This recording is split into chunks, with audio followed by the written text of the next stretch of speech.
Y si me ayudas a leer el título de esta serie, si está listo ya ahí en la pantalla, di conmigo, el beneficio de la duda. Es una frase que usamos en México, ¿verdad? De dale el beneficio de la duda, ¿no? Y es como, pues, igual y no lo está haciendo para volverte loco, dale chance, ¿verdad? Y solamente es el pretexto del nombre para hablar algo que creo que Dios ha puesto en mi corazón. Y quiero empezar preguntándote, ¿qué haces cuando tienes dudas acerca de Dios?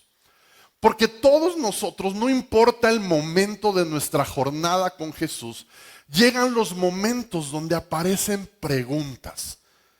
Y no cualquier pregunta, sino preguntas que no tienen una respuesta fácil. Respuestas que no es sencillo de contestar.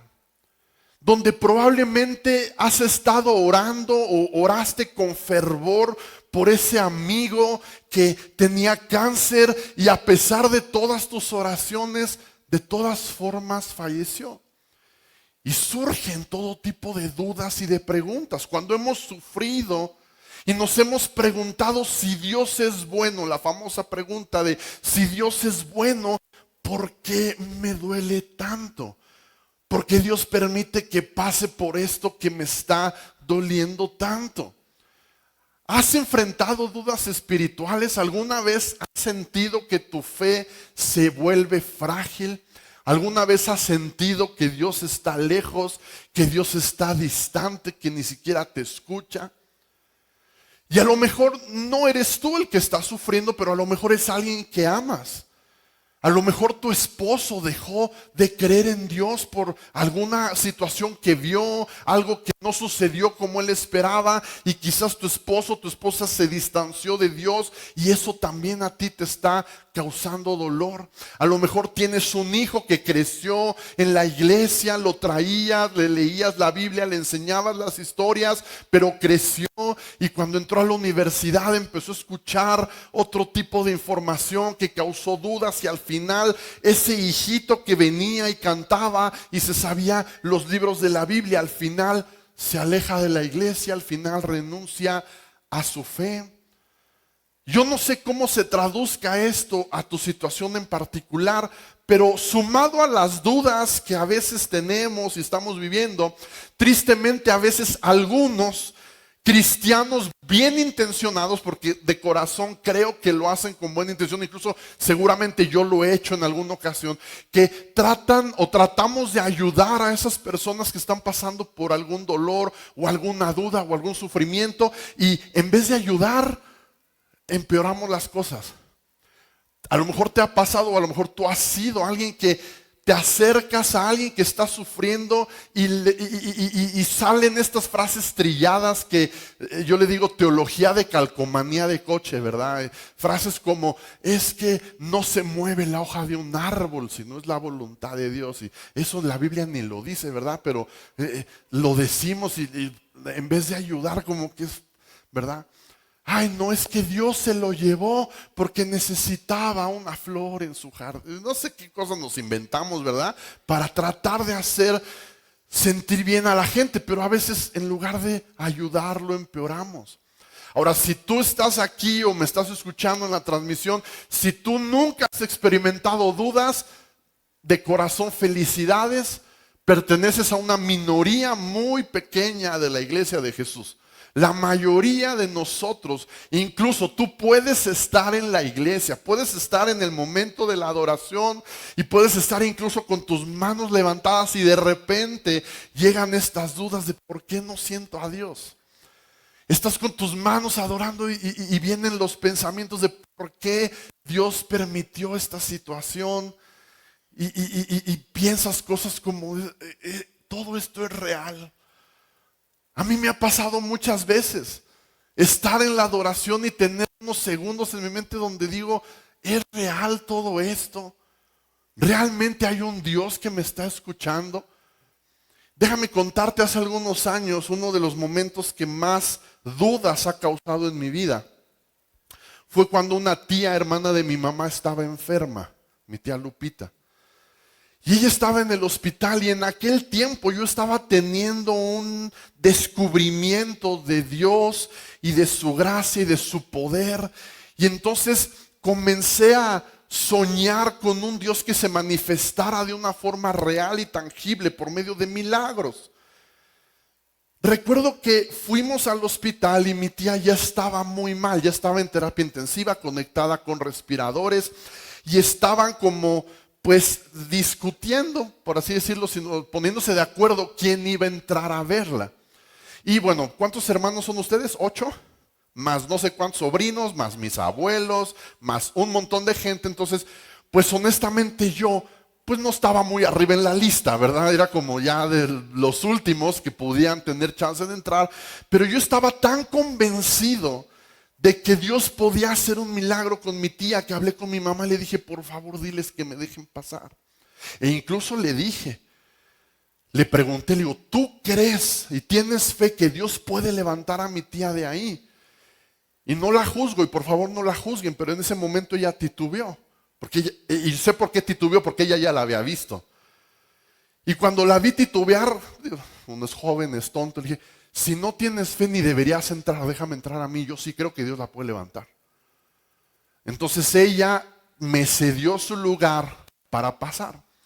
Yo no estaba listo para lo que me encontré. Hasta la fecha me sigue conmoviendo la escena de ver a un ser querido en esas condiciones, de ver un cuerpo humano de una manera que Dios nunca pensó en ver a un ser humano así. Solamente pude pensar, el corazón de Dios debe estar roto de ver a su hija en esta condición. Pero eso como que me dio cierto impulso más de fe de decir, Dios la ama, Dios la va a sanar. Y entonces comencé a orar por ella y comencé a declarar vida y comencé a orar, y no me importó que estuvieran ahí doctores y enfermeras y otros familiares de otros pacientes. Yo comencé a hablar y a orar y a creer con toda mi fe que Dios la iba a levantar. ¿Y sabes qué pasó? Ella falleció al día siguiente. Y eso para mí fue un balde de agua fría. Y comencé a dudar, entonces, ¿dónde está ese Dios que decimos que hace milagros? ¿Y dónde está ese Dios que nos ama y se preocupa? Años después, con mi padre igual, enfrentamos enfermedad, enfrentamos un proceso largo de cómo se fue él descomponiendo año tras año. Y durante todo ese tiempo no solo nosotros oramos por él, mucha gente de la iglesia oraba por él, gente de otras iglesias oraban por él, gente de otros países oraban por él. Y al final de cuentas, Dios no lo sanó. Y las dudas llegan, ¿por qué si él te servía? ¿Por qué si era él un hombre que dejó todo por ti? Y seamos sinceros, cuando llegan esas dudas nos asustan. Porque dices, híjole, a veces es lo único de lo que me estoy agarrando, y si ese único de lo que me estoy agarrando se rompe, ¿qué va a ser de mí? Y no solo nos asusta, estas preguntas nos hacen sentir culpables, nos hacen sentir que estamos traicionando a Dios, nos hacen sentir avergonzados, y algo muy importante, nos hacen sentir que somos el único que está teniendo esas luchas en su mente y esas luchas con su fe. Y tristemente hoy en día muchas personas se alejan de Dios, muchas personas terminan dejando la iglesia, no porque Dios no sea real, sino porque hay preguntas que no se sienten seguros de hacer. Y esto es algo que tenemos que hablar y tenemos que ser muy honestos. Durante años la iglesia se ha caracterizado por ser un lugar donde no se debe de cuestionar.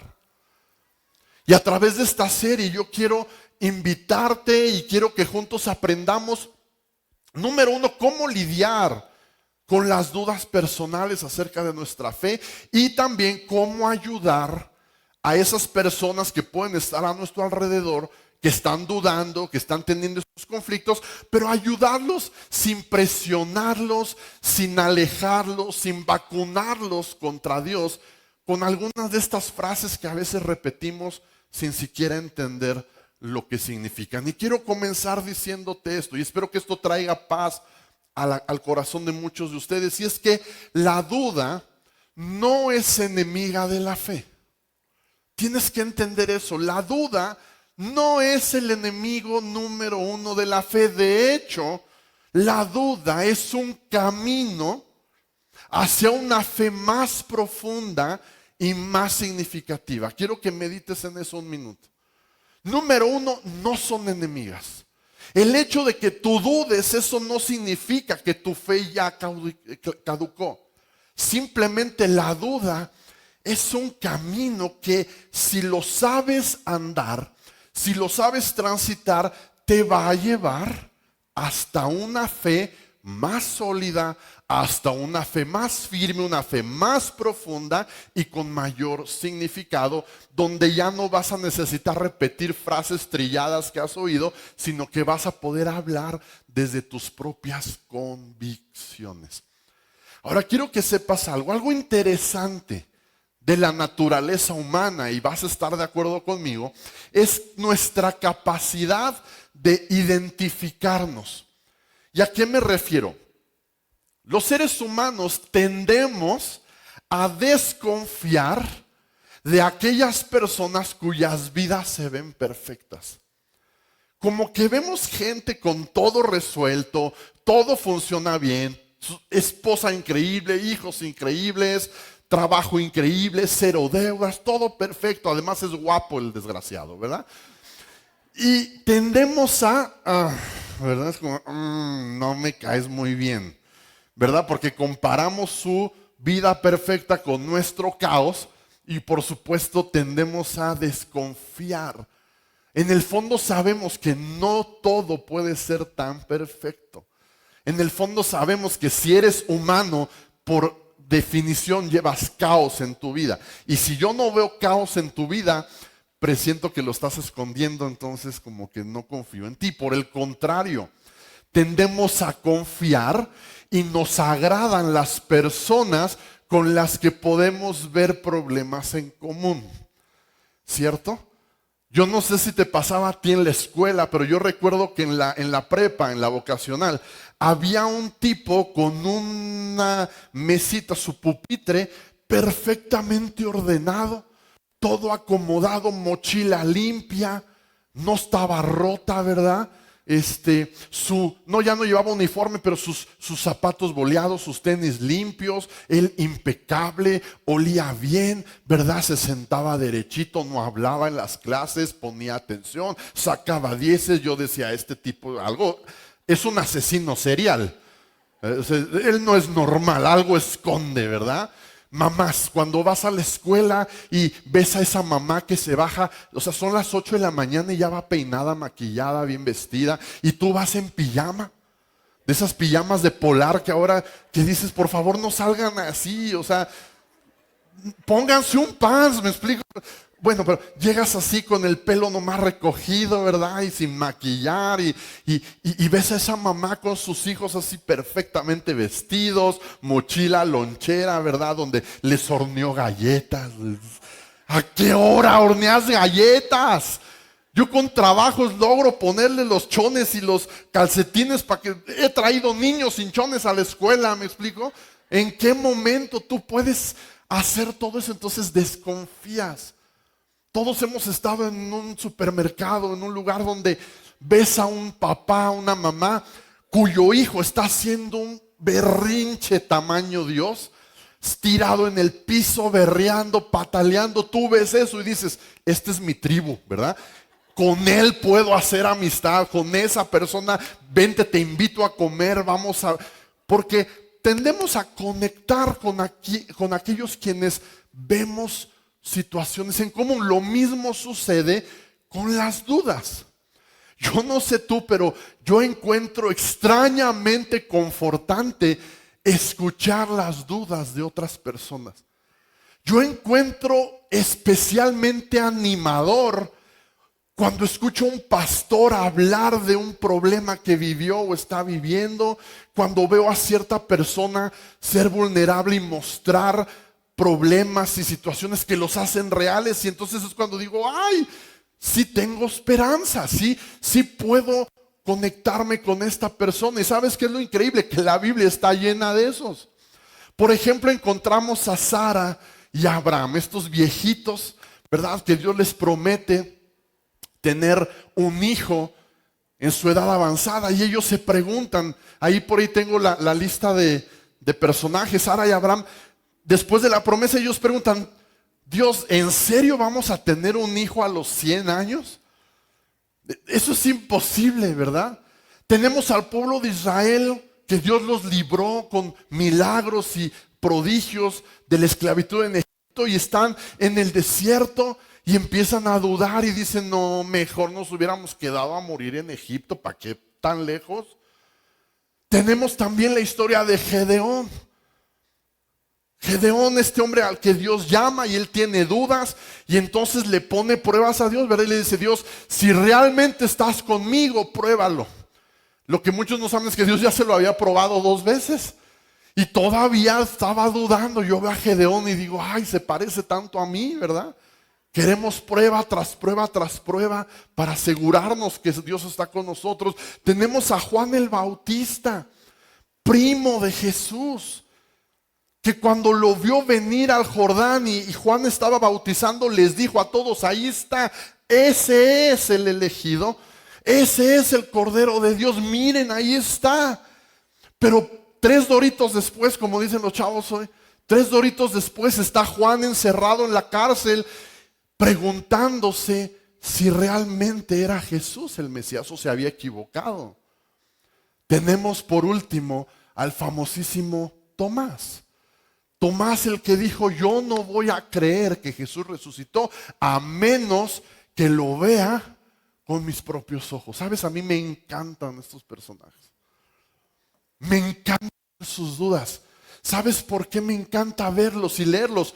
Porque me recuerdan que dudar no me hace malo, que dudar me hace humano. Tú tienes que entender eso, iglesia. Dudar no te hace un mal cristiano.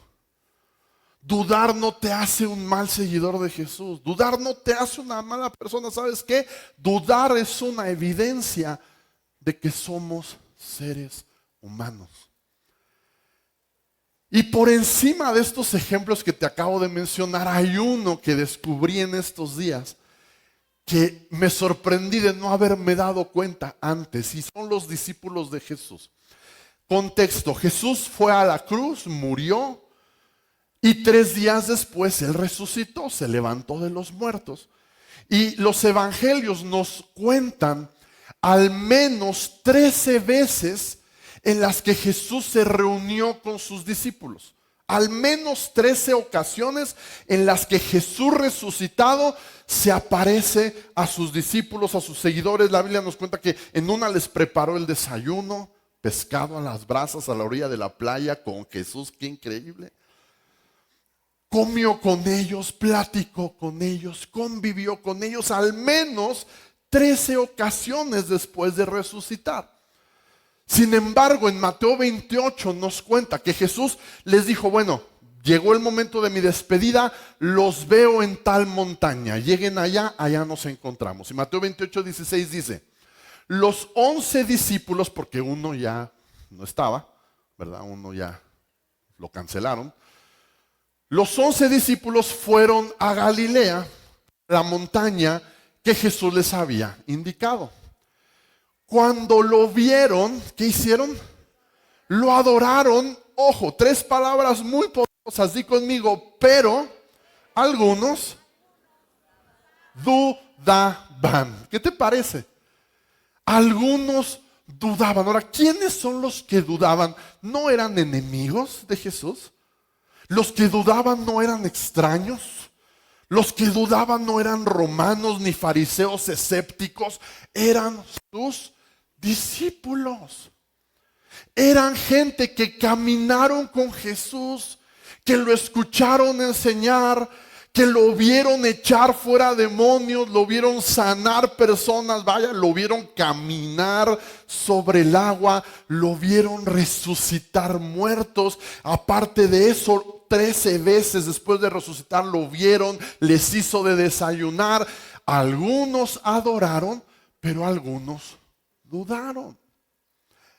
Ahora, ¿qué crees que hizo Jesús? ¿Los regañó? ¿Los corrió? ¿Le pidió al ángel Gabriel, discípulos de reemplazo, llévate estos, tráeme otros que sí crean? No. ¿Qué hizo Jesús? Jesús siguió amándolos. Jesús siguió amándolos. Pero algo que me voló mi cabeza es que justo después de que dice que algunos dudaban, el siguiente versículo, no solo Jesús no los regaña, no los corre, no se enoja, sino que Jesús les entrega el mayor de los mandados que se han hecho en la historia de la humanidad. Termina el verso 17, algunos dudaban, y el versículo 18 dice, entonces Jesús, ¿qué hizo? Para empezar, se acercó a ellos. Escúchame bien, Jesús no se aleja de ti cuando dudas. Jesús se acerca a ti cuando dudas. Y dice, Jesús se acercó a ellos y les dijo, se me ha dado toda autoridad en el cielo y en la tierra, por tanto, vayan, ustedes que dudan, vayan y hagan discípulos de todas las naciones, bautizándolos en el nombre del Padre y del Hijo y del Espíritu Santo. Por cierto, bautismos el 20 de abril, bautizándolos en el nombre del Padre, del Hijo y del Espíritu Santo, enseñándoles a obedecer todo lo que les he mandado a ustedes, y les aseguro que estaré con ustedes siempre hasta el fin del mundo. ¿Qué está pasando? Que a esos que dudan, a esos que, bueno, ponle que la mitad adoró y la mitad dudó, a esos los envía y les dice, vayan y transformen el mundo con todo y sus dudas. ¿Alguien está acá?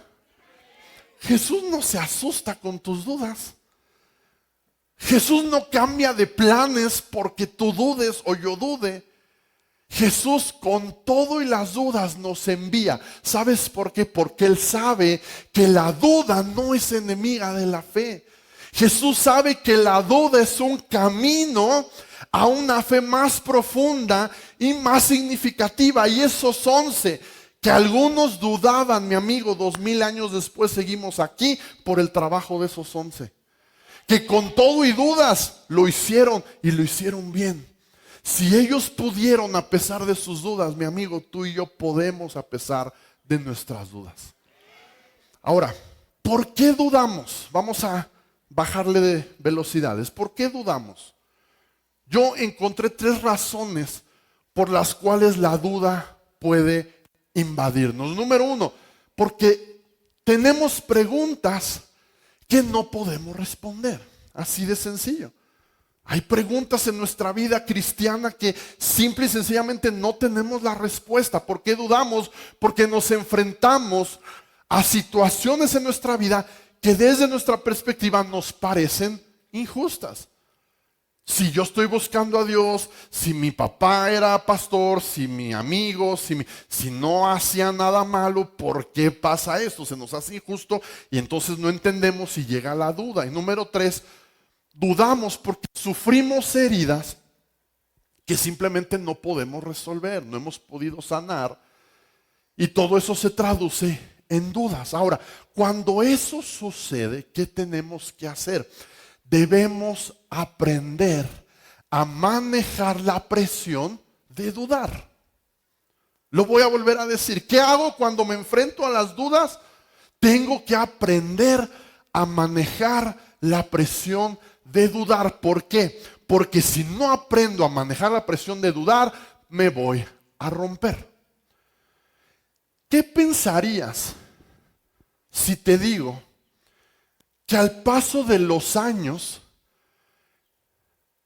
mi fe se ha convertido en una fe que se dobla? ¿Qué pensarías de esa declaración? Que tu pastor tiene una fe que se dobla. Podríamos pensarlo como algo negativo, ¿cierto? ¿Cómo la fe? No, la fe tiene que permanecer, ¿qué? Firme, lo sabemos.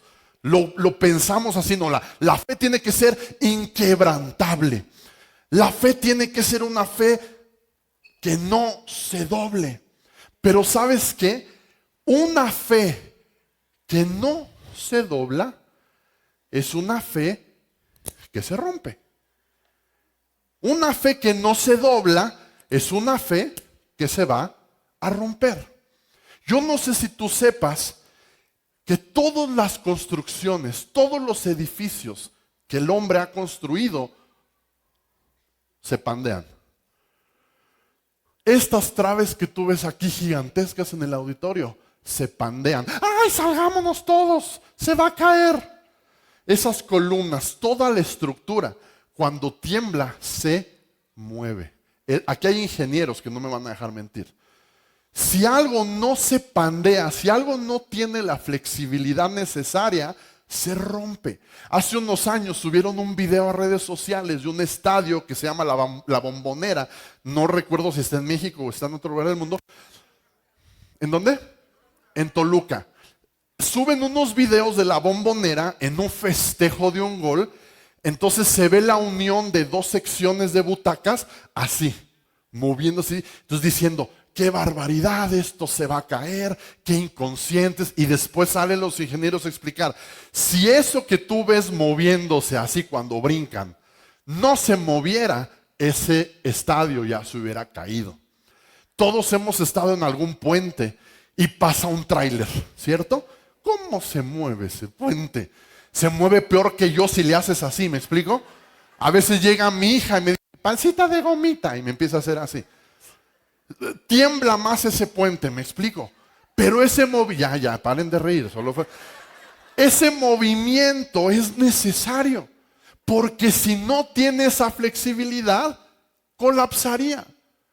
El mensaje de hoy, mi amigo, le titulé una fe flexible. Nuestra fe debe, ¿ves? Si no es flexible, se rompe. Nuestra fe tiene que ser flexible en esos momentos de duda. En esos momentos cuando tu maestro se burla de ti por ser cristiano. En ese momento cuando tu fe se lastima porque otro cristiano te lastimó. En ese momento tienes que aprender a tener una fe flexible. Cuando un líder espiritual te falla, tienes que tener una fe flexible, porque de lo contrario, mi amigo, te vas a romper y tu fe se va a romper. Y quiero hacer un paréntesis aquí con todos los que somos papás, en especial papás de estos chicos que acaban de salir, de los I-teens, de los preadolescentes, de los adolescentes, incluso de los jóvenes. Papás, necesitamos ser flexibles cuando nuestros hijos crecen y empiezan a luchar con su fe. Porque empiezan a surgir preguntas y lo que hacemos es entrar en pánico. Y nos enojamos y los regañamos. ¿Cómo te atreves a preguntarme si Dios es real? Caiga sobre ti las maldiciones del Apocalipsis, ¿verdad? Y tienes que ser flexible cuando hagan preguntas difíciles. Cuando te pregunten, papá, ¿por qué tú dices y en la iglesia han enseñado que el aborto no es algo permitido? ¿Por qué? Ay, mi hijo, pues porque sí. Pues el pastor dijo.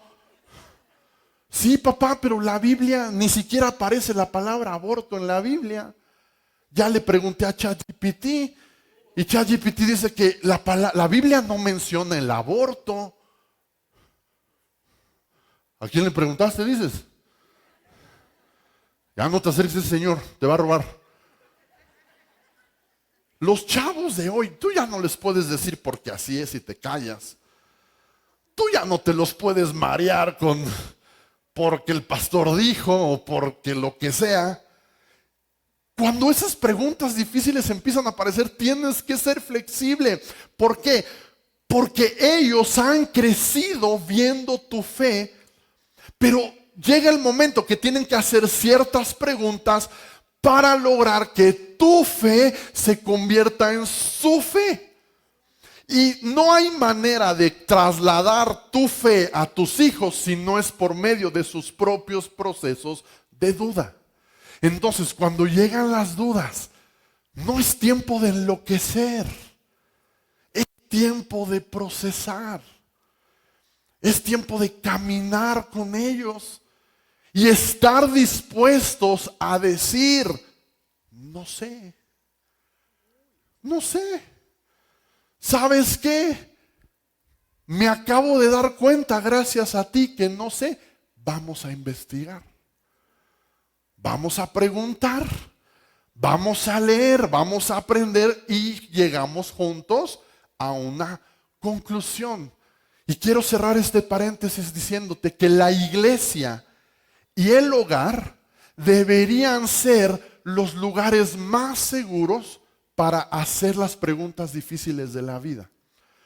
Porque si nuestros hijos no hacen esas preguntas en la iglesia o en el hogar, las van a ir a hacer en la escuela, las van a ir a hacer con su grupito de amigos, las van a ir a hacer con el tío, y no estamos seguros de si eso sea buena idea. No, sí estamos seguros, no es buena idea. Por lo tanto, tenemos que tener una fe flexible. ¿Qué es una fe flexible? Una fe flexible es una fe que permite que las dudas nos lleven a convicciones. Eso es una fe flexible. Es una fe que no se espanta, no se rompe, no se trauma, sino que entiende que llegó la duda, es tiempo de caminar. Es tiempo de lanzarme en un proceso que el resultado va a ser una fe más firme. Yo lo he platicado con algunos papás y les he dicho, mira, ok, tu hijo está dudando de Dios. Está diciendo que se va a hacer ateo y lo que tú quieras. ¿Tú crees que tu hijo es el primer ser humano que se ha cuestionado esto? Y se los digo así, no te ofendas, pero gente más inteligente que tu hijo lo ha hecho. Gente más preparada que tu hija ha dudado.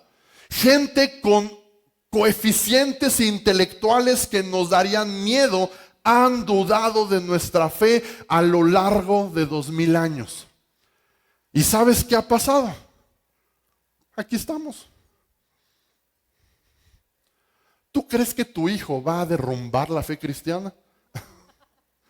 ¿Tú crees que tu hijo es el anticristo que se levantó? Es un chamaco que está buscando respuestas. ¿Y sabes cuál es la buena noticia? Que sí hay respuestas. Nos toca investigar, nos toca aprender, nos toca salir de nuestra comodidad e ir tras esas respuestas, pero las respuestas están. Así es que no tengas miedo. Te voy a contar, y con esto termino, un ejemplo de uno de los discípulos que dudó, pero que tuvo una fe flexible que al final tuvo resultados. Y por supuesto estoy hablando de quién crees. De Tomás. ¿De quién más? Rimó, Tomás, ¿de quién más? Juan capítulo 20, versículo 24, dice Tomás, uno de los 12, cuando todavía eran 12, no estaba con los otros cuando llegó Jesús. Cuando Jesús se aparece, da la de malas que Tomás ha ido por el pan. Tomás ha ido por las tortillas. No estaba en el momento que Jesús se apareció. Entonces, ellos le contaron, Tomás, hemos visto al Señor. Pero él respondió, no lo creeré a menos que. Y dijimos, Tomás, qué feo estás. ¿Qué harías tú si te dicen que vieron a tu abuelita en el Soriana, la que ya falleció? ¿Qué haría yo si me dijeran, oye, vimos a tu papá? No, no era mi papá, era mi tío Argelio, es igualito. No se parecen un montón. ¿Lo creerías? Si viste la caja, estuviste en el velorio, estuviste ahí. Tomás vio a Jesús en la cruz. Tomás vio dónde lo enterraron y después vienen a decirle, Tomás, vimos a Jesús. Y pasen de lo que están consumiendo para estar igual.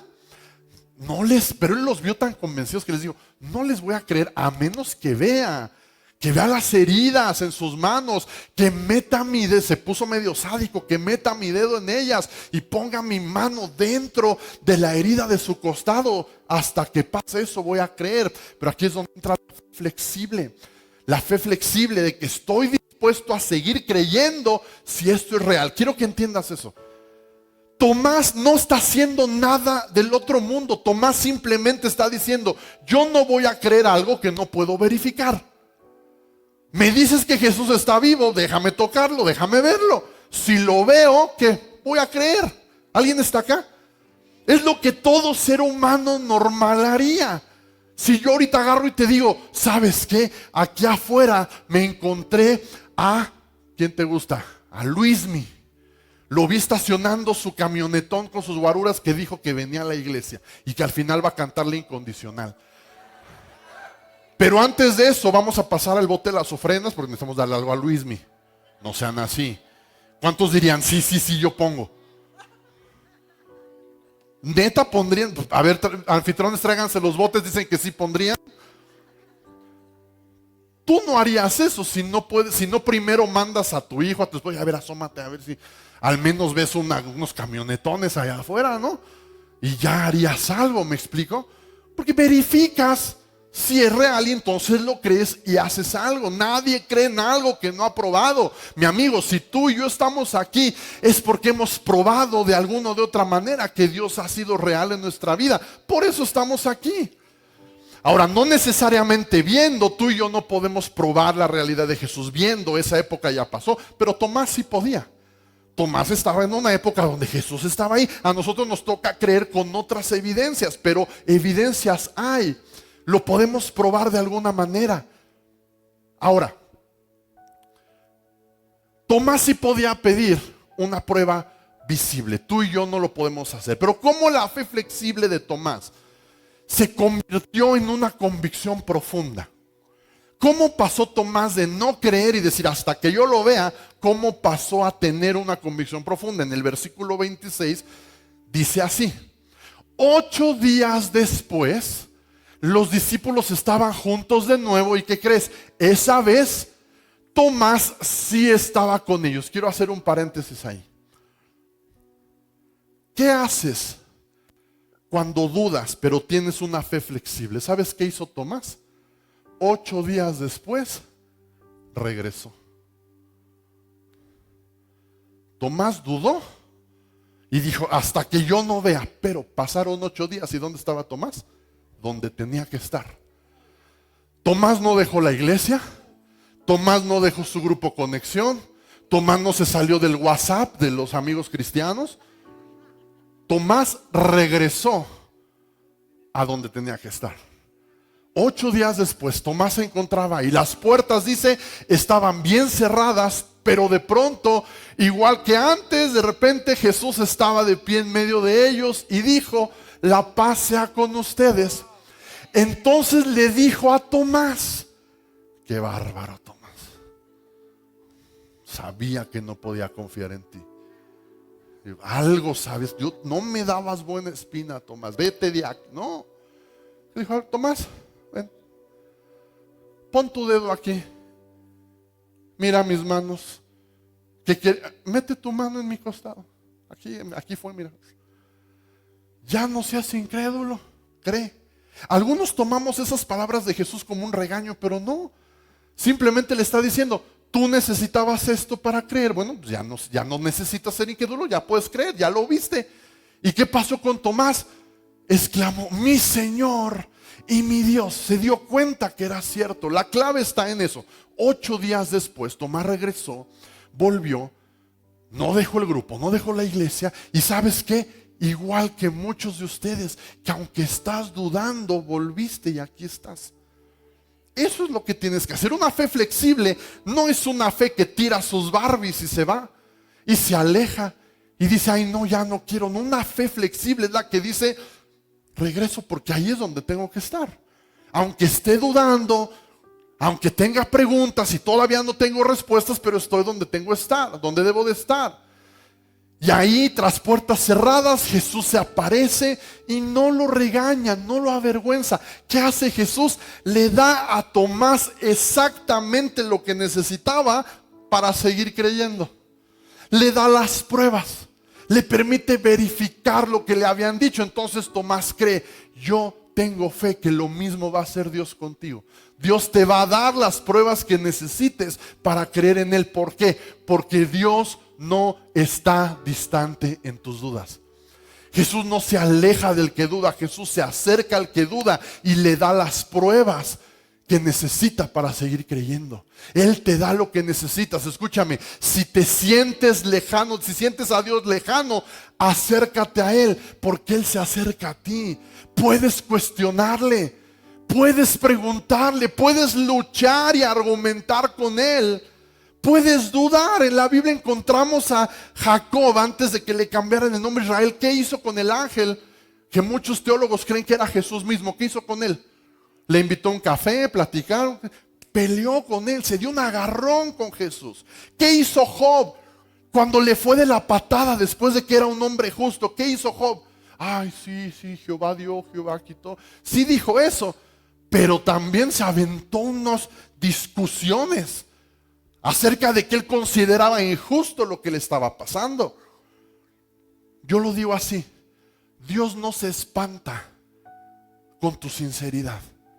Dios no se espanta con tus dudas. Dios no se asusta. Ay, me está enojado. Ay, no, hasta que estés de buenas, yo.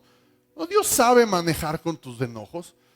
Dios sabe manejar tus frustraciones. Puedes dudar, puedes cuestionar, puedes argumentar. Tomás hizo preguntas y Tomás obtuvo respuestas. Las dudas de Tomás fueron el camino para sus convicciones más profundas. Los historiadores descubrieron que Tomás llegó hasta la India en el año 52 después de Cristo. Y en la India predicó a Jesús y en la India plantó iglesias cristianas. Y de acuerdo a la tradición cristiana, en el año 72 después de Cristo, los opositores del evangelio lo amenazaron y le dijeron que dejara de predicar o lo iban a matar. Y ese Tomás, que en un momento dudó, que en un momento no quiso creer hasta verificar, después de caminar ese proceso, tuvo una fe tan firme y tan convencida que les dijo: no, yo voy a seguir predicando aunque ustedes me amenacen. ¿Y sabes qué es lo increíble de esta historia? Que Tomás, ese discípulo que no creería hasta tocar la herida de la lanza, murió por una herida de lanza en su costado. Tomás murió por la fe que un día cuestionó. ¿Quieres que tus hijos tengan una fe por la cual estén dispuestos a morir? Tienes que dejarlos dudar. ¿Quieres tener una fe por la cual seas dispuesto a atravesar lo que sea? Necesitas darte tiempo de dudar y espacio para dudar. Tus dudas no descalifican tu fe. Jesús se va a encontrar contigo en tus dudas. El Salmo 23 versículo 4 dice: aun cuando atraviese el negro valle de la muerte, no tendré miedo, pues tú irás siempre junto a mí. Todos atravesamos estos valles en la vida. El negro valle de la muerte, o atravesamos el negro valle de la duda. Pero ¿qué haces cuando atraviesas un valle? ¿Qué haces cuando atraviesas un valle? Estás atravesando el negro valle de la muerte, el negro valle de la duda. ¿Quién en su sano juicio saca una casa de campaña y se queda a vivir ahí? ¿Qué haces en el valle negro de la duda? Lo atraviesas. Ahí dice: aunque atraviese el negro valle, es decir, sigues caminando. No dejas que la duda se convierta en el callejón donde moriste. ¿Alguien está acá? ¿Qué haces en el valle? Sigues caminando. ¿Qué haces en el valle de la duda? Sigues preguntando, sigues buscando, sigues regresando. Porque la fe no es un destino, la fe es un camino. Lo atraviesas y llegas al otro lado.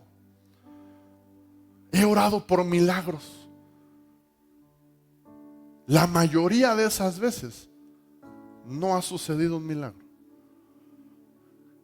¿Qué hago? ¿Sabes qué hago?